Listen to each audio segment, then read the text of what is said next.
एक समय की बात है। एक गांव में एक भिखारी रहता था। खाने की तलाश में वह हर दिन घने जंगल को पार करके किसी न किसी के घर भिक्षा मांगने के लिए जाया करता था। आज भी वह भिक्षा लेकर घर लौट रहा था, लेकिन उसकी चाल में एक अलग ही मस्ती थी। उसने फटे पुराने कपड़े पहन रखे थे, पैरों में घिसे हुए जूते थे, फिर भी वह खुशी खुशी गुनगुनाते हुए चला जा रहा था, मानो उसे दुनिया की कोई परवाह ही न हो। संयोग से उसी जंगल में एक राजा भी मौजूद था, लेकिन राजा की स्थिति बिल्कुल अलग थी। वह बेहद उदास था, गहरी सोच में डूबा हुआ था। यह वही राजा था जिसने अपने जीवन में कभी किसी चीज की कमी नहीं देखी थी। महलों की चकाचौंध, अनगिनत दौलत, राजसी शानो शौकत, सब कुछ था उसके पास। लेकिन आज वह जंगल में अकेला बैठा अपनी किस्मत को कोस रहा था। जैसे ही राजा की नजर उस गुनगुनाते भिखारी पर पड़ी, वह चौंक गया। कैसा इंसान है ये, जिसके पास कुछ भी नहीं है फिर भी इतना खुश कैसे? और एक मैं हूं जिसके पास सब कुछ था फिर भी खुशी नहीं मिली। राजा की आंखों के सामने बीते कुछ दिनों की घटनाएं घूमने लगीं। वह दिन जब उसने अपने महल के पहरेदारों को यह कहते सुना था, जिस दिन राजा मरेगा उसी दिन हमारी मुश्किलें खत्म हो जाएंगी। वह दिन जब उसकी अपनी प्रजा उसके खिलाफ हो गई थी। उसके सगे भाई ने उसके खाने में जहर मिलवा दिया था। राजा को कुछ पता नहीं था, लेकिन जब वह भोजन करने बैठा तभी एक भूखी बिल्ली आ गई और उसकी थाली से खाना खाने लगी। कुछ ही पलों में वह बिल्ली तड़प कर मर गई। राजा यह देखकर सन्न रह गया। उसे समझ आ गया कि अब महल में रहना उसके लिए जानलेवा हो सकता है। और फिर वह एक रात चुपचाप अपने राज्य को छोड़कर जंगल में भाग आया था। आज जब उसने भिखारी को देखा तो वह सोचने लगा, हम दोनों ही इंसान हैं, बस फर्क इतना है कि वो कुछ भी ना होते हुए भी खुश है और मैं सब कुछ होते हुए भी दुखी। उधर जब भिखारी ने राजा को देखा तो वह भी सोच में पड़ गया। मैं तो भिखारी हूं, मेरे पास कुछ भी नहीं है, फिर भी मैं खुश हूं। लेकिन यह आदमी, इसके कपड़े, जूते, चेहरा सब कुछ बताता है कि यह बहुत अमीर है, फिर भी इसके चेहरे पर मुस्कान नहीं है। आखिर ऐसा क्यों? भिखारी से रहा नहीं गया। उसने सोचा कि चलो इस आदमी से इसके खुश ना होने की वजह पूछता हूं। भिखारी ने कहा, आप तो बहुत ही अमीर लगते हैं, शायद आप कहीं के राजा हैं। राजा ने गहरी सांस लेते हुए कहा, हां, तुम सही कह रहे हो, मैं सूरतगढ़ का राजा हूं, लेकिन अब मेरा राज्य मेरे भाई के हाथों में है। राजा ने आगे कहा, मेरे अपने ही लोग, मेरे अपने ही परिवार वाले मेरी दौलत के पीछे पड़ गए थे। वे मुझे खत्म करना चाहते थे। मेरे खिलाफ षड्यंत्र रचे गए, मेरे खाने में जहर तक मिला दिया गया। जब मुझे यह एहसास हुआ कि अब मेरी जान को खतरा है तो मैंने महल छोड़ने का फैसला किया। मैं सब कुछ छोड़कर यहां आ गया। अब मेरी जिंदगी जंगल में ही कट रही है। राजा की आंखों में दर्द था। उसने अपनी हालत के बारे में बताया, अब मैं किसी तरह जिंदा हूं। रास्ते में जो भी फल फूल मिलते हैं वही खाकर गुजारा करता हूं, लेकिन आज मेरी भूख बहुत तेज लगी है। कई घंटों से कुछ नहीं खाया। अगर तुम्हारे पास कुछ खाने के लिए है तो मुझे थोड़ा दे दो। भिखारी मुस्कुराया। उसने राजा को ध्यान से देखा और कहा, बिल्कुल दूंगा, लेकिन बदले में तुम्हें कुछ देना होगा। राजा ने उत्सुकता से पूछा, क्या चाहिए तुम्हें? भिखारी ने राजा के हाथ की सोने की अंगूठी की ओर इशारा किया और बोला, अगर तुम मुझे अपनी यह अंगूठी दे दो तो मैं तुम्हें खाना खिला सकता हूं। राजा पहले तो थोड़ा हैरान हुआ, लेकिन फिर मुस्कुराया। उसे लगा कि अंगूठी देकर अगर वह अपनी भूख मिटा सकता है तो इसमें कोई बुराई नहीं। उसने खुशी खुशी अपनी अंगूठी उतारी और भिखारी को दे दी। भिखारी ने राजा को एक रोटी दी। भूख से तड़पता राजा तुरंत खाने बैठ गया। उसने रोटी के हर कौर को ऐसे खाया मानो यह सबसे स्वादिष्ट भोजन हो। भिखारी राजा की हालत देखकर सोच में पड़ गया। फिर उसने कहा, तुम भी अकेले हो और मैं भी अकेला, क्यों ना हम दोनों साथ चलें? राजा को यह प्रस्ताव अच्छा लगा। आखिर उसे भी कोई साथी चाहिए था। दोनों जंगल के अंदर गहराई में जाने लगे। चलते चलते वे एक घने पेड़ों वाले इलाके में पहुंचे। वहां दोनों ने थोड़ा आराम करने का फैसला किया। भिखारी ने राजा से कहा, तुम बहुत भाग्यशाली हो। तुम्हारे पास दौलत थी, सोने चांदी के गहने थे, महल था, नौकर थे, और एक मैं हूं जिसके पास कुछ भी नहीं। मैं रोज फटे पुराने कपड़े और घिसे पिटे जूते पहनकर घूमता हूं, लेकिन अब तुम्हारी अंगूठी से मेरी बहुत सी समस्याएं हल हो जाएंगी। राजा मुस्कुराया और जवाब दिया, तुम्हें देखकर मुझे भी यही लगा था कि तुम मुझसे ज्यादा खुशकिस्मत हो। तुम्हें किसी चीज की चिंता नहीं थी, ना ही किसी षड्यंत्र का डर। जब मैंने तुम्हें जंगल में गुनगुनाते हुए जाते देखा तो मुझे लगा कि तुम्हारी जिंदगी मुझसे कहीं बेहतर है। मेरे पास सब कुछ होते हुए भी मैं खुश नहीं था। लगता है हम दोनों ही एक दूसरे की जिंदगी को देखकर सोच रहे थे कि सामने वाला ज्यादा सुखी है। भिखारी राजा की बातों को ध्यान से सुन रहा था, लेकिन उसके मन में कुछ और ही चल रहा था। बातचीत के दौरान उसने राजा से उसके राज्य के बारे में सारी जानकारी ले ली थी और अब उसने एक योजना बना ली थी, एक ऐसी योजना जिससे उसकी जिंदगी हमेशा के लिए बदल सकती थी। रात हो चुकी थी, जंगल में ठंडी हवा बह रही थी, चांदनी चारों तरफ फैली थी, लेकिन माहौल में एक अजीब सी खामोशी थी। राजा जब तक जाग रहा था, भिखारी उसके साथ मीठी मीठी बातें करता रहा, लेकिन जैसे ही राजा को नींद आने लगी, भिखारी ने धीरे धीरे अपना असली रंग दिखाना शुरू कर दिया। वह धीरे धीरे उठा और राजा के सारे गहने, कपड़े और कीमती सामान उतार लिया। अब राजा के सारे राजसी कपड़े और आभूषण पहनकर वह देखने में खुद किसी राजा से कम नहीं लग रहा था। वह खुशी से झूम उठा और वहां से भाग निकला। भिखारी राजा का भेष धरकर जंगल से निकल ही रहा था कि रास्ते में कुछ चोरों ने उसे देख लिया। चोरों को जैसे ही सोने के आभूषण और राजसी पोशाक में कोई व्यक्ति दिखा, वे चौकन्ने हो गए। उन्होंने सोचा कि यह जरूर किसी राज्य का राजा है जो अकेले जंगल में घूम रहा है। उन्होंने भिखारी को घेर लिया और गरजते हुए पूछा, कौन हो तुम? किस राज्य के राजा हो? भिखारी डर गया। वह कांपते हुए बोला, मैं राजा नहीं हूं, मैं एक साधारण इंसान हूं। लालच में आकर मैंने असली राजा के कपड़े और गहने चुरा लिए। वह बेचारा जंगल में भूख से तड़प रहा था और मैं उसकी चीजें लेकर भाग गया, लेकिन चोरों को उसकी बात पर यकीन नहीं हुआ। उनमें से एक ने गुस्से में कहा, बहुत चालाकी से झूठ बोल रहा है। अगर राजा नहीं हो तो फिर इतने महंगे कपड़े और गहने कहां से आए? भिखारी ने चोरों को समझाने की बहुत कोशिश की, लेकिन वे नहीं माने। उन्होंने उसे बुरी तरह पीटना शुरू कर दिया। आखिरकार मार से बचने के लिए भिखारी ने झूठ बोल दिया। वह डर के मारे चीख पड़ा, हाँ, मैं ही राजा हूं। मेरा नाम राय प्रताप है और मेरा भाई राय बहादुर मेरे राज्य का मंत्री है। लेकिन चोरों को फिर भी यकीन नहीं हुआ। उधर राजा धीरे धीरे नींद से जाग रहा था। राजा की नींद खुली तो उसने चारों तरफ देखा, लेकिन भिखारी का कोई अता पता नहीं था। वह लगातार उसे आवाज देता रहा, पर कोई जवाब नहीं मिला। जब उसने अपना सामान देखा तो उसमें सिर्फ एक छोटी सी पोटली बची थी, जिसमें भिखारी का कुछ सामान पड़ा था। यह देखकर राजा को समझ में आ गया कि भिखारी ने उसे धोखा दिया है। इधर चोर सूरतगढ़ के महल में पहुंचे और वहां के शासक राय बहादुर से कहा, हमारे पास आपका भाई है। अगर आप उसे जिंदा देखना चाहते हैं तो हमें 3000 सोने के सिक्के देने होंगे। राय बहादुर ने सोचा कि यदि उसका भाई वापस आ गया तो वह दोबारा सिंहासन पाने की कोशिश करेगा, इसलिए उसने एक चाल चली। उसने कहा, मैं तभी तुम्हें सिक्के दूंगा जब तुम मेरे भाई को मेरे सामने पेश करोगे। चोरों ने भिखारी के मुंह पर कपड़ा बांधा और उसे महल में लाकर राय बहादुर के हवाले कर दिया। जब भिखारी का चेहरा खोला गया तो राय बहादुर क्रोधित हो गया।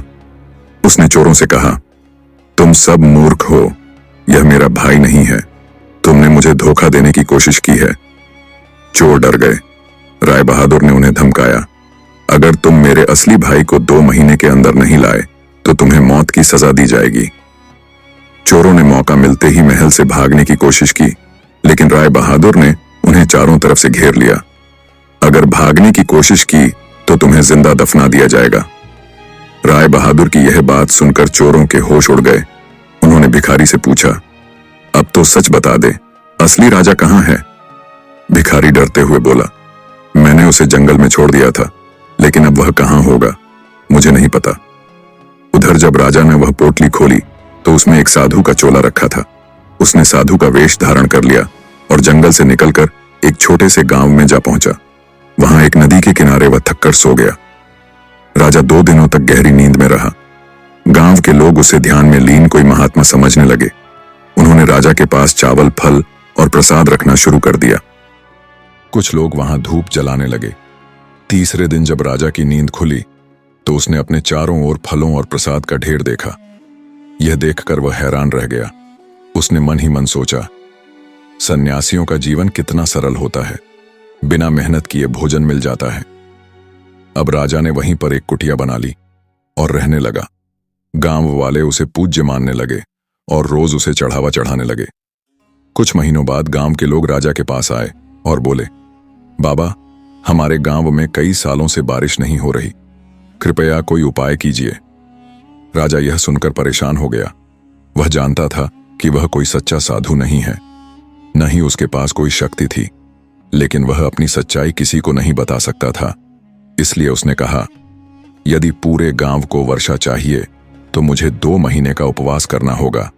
कोई भी इन 2 महीनों तक मेरी कुटिया के अंदर नहीं आएगा। गांव वालों ने बाबा की बात मान ली और दूर से ही उन्हें चढ़ावा चढ़ाकर लौट जाते। राजा सोचने लगा, मेरा जीवन पहले कितना अच्छा था। मैं महल में बैठकर स्वादिष्ट भोजन करता था, अब सिर्फ फल खाकर जीना पड़ रहा है। उसे एहसास हुआ कि दूसरों का जीवन देखकर ईर्ष्या करना सही नहीं है। धीरे धीरे 2 महीने बीत गए। अब राजा बहुत बेचैन हो गया था। उसने सोचा, अब मुझे यहां से निकल जाना चाहिए, ये ढोंग और नहीं सहा जाता। राजा ने पहली बार सच्चे दिल से भगवान को पुकारा, हे प्रभु, मुझे बचा लो। मैं अपनी गलतियों के लिए आपसे क्षमा चाहता हूं। मुझे अब समझ आ गया है कि परेशानियों से भागना नहीं चाहिए, बल्कि उनका सामना करना चाहिए। कृपया इस गांव में बारिश करा दीजिए।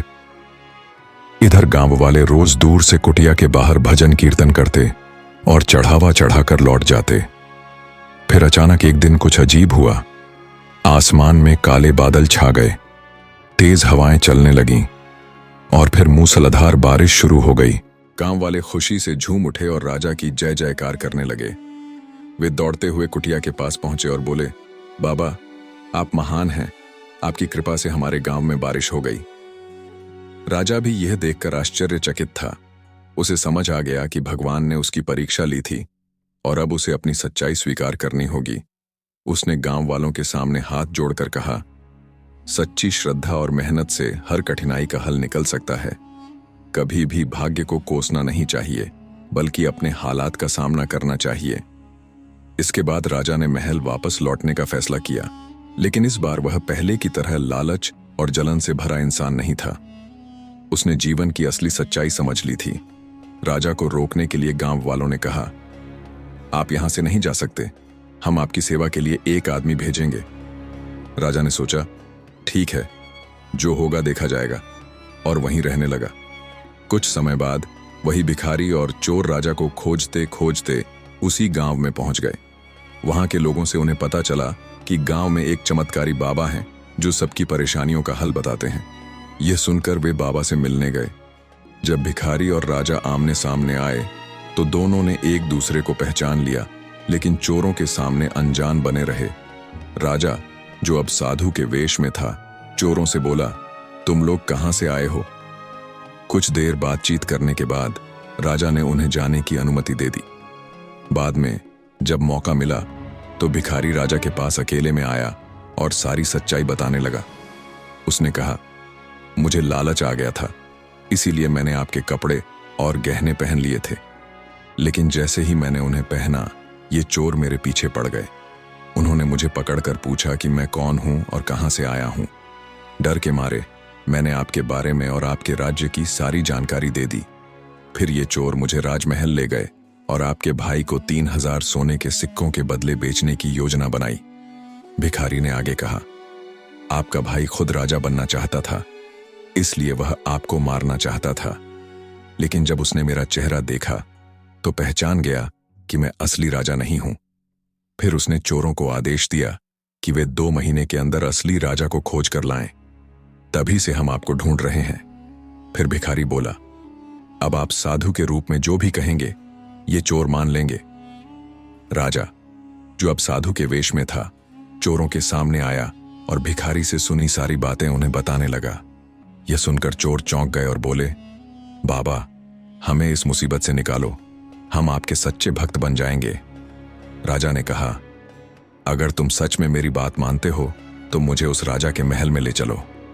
मैं खुद जाकर सब कुछ देखना चाहता हूं।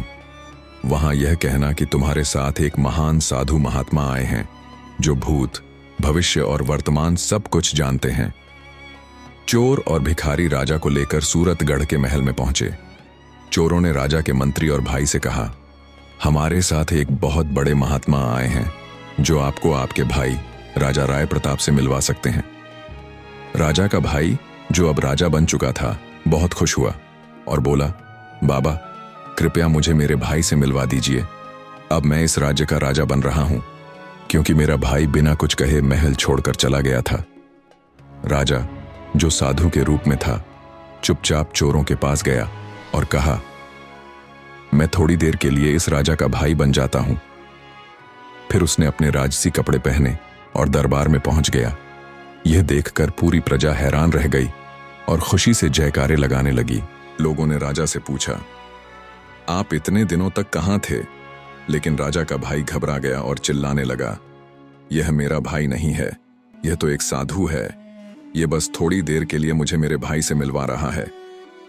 राजा मुस्कुराया और बोला, हाँ, मैं थोड़ी देर में अपने असली रूप में आ जाऊंगा। फिर राज्याभिषेक की तैयारी शुरू हो गई। लेकिन जैसे ही राजा का भाई सिंहासन पर बैठने लगा, राजा ने साधु के रूप में कहा, मैं खुद अपने भाई को राजा बनाना चाहता था, लेकिन एक दिन मैंने सुना कि महल में मेरे खिलाफ साजिश हो रही है। मुझे तब नहीं पता था कि इसके पीछे मेरा ही भाई है। अगर वह मुझसे सीधे कहता कि वह राजा बनना चाहता है, तो मैं खुशी खुशी उसे गद्दी सौंप देता। लेकिन उसने तो मुझे जहर देकर मारने की कोशिश की। पर जिस पर भगवान का साया होता है, उसका कुछ नहीं बिगड़ता। यह सुनकर राजा का भाई राय बहादुर गुस्से में बोला, यह साधु झूठ बोल रहा है, यह हमें धोखा देने आया है। फिर उसने राजा को धमकी दी, अगर तुम यहां से नहीं गए तो तुम्हें धक्के मारकर बाहर निकाल दिया जाएगा। इतने में राजा का एक वफादार सेवक रोने लगा और बोला, मैंने आपको पहचान लिया, आप ही हमारे असली राजा हैं। मुझे माफ कर दीजिए। मैंने आपके खाने में जहर मिलाया था, क्योंकि आपके भाई ने मुझे इसके बदले 1000 सोने के सिक्के देने का वादा किया था। मैं आपका अपराधी हूं। आप जो भी सजा देंगे, मैं उसे स्वीकार करूंगा। अब सारी सच्चाई सामने आ चुकी थी। पूरी प्रजा राजा के भाई को घृणा से देखने लगी। राजा ने अपने मंत्रियों को आदेश दिया, मेरा भाई अब इस राज्य में नहीं रहेगा। मैं उसे 1 साल के लिए राज्य से निकाल रहा हूं। अगर उसे अपनी गलती का एहसास होगा तो वह वापस आकर मेरे साथ काम कर सकता है।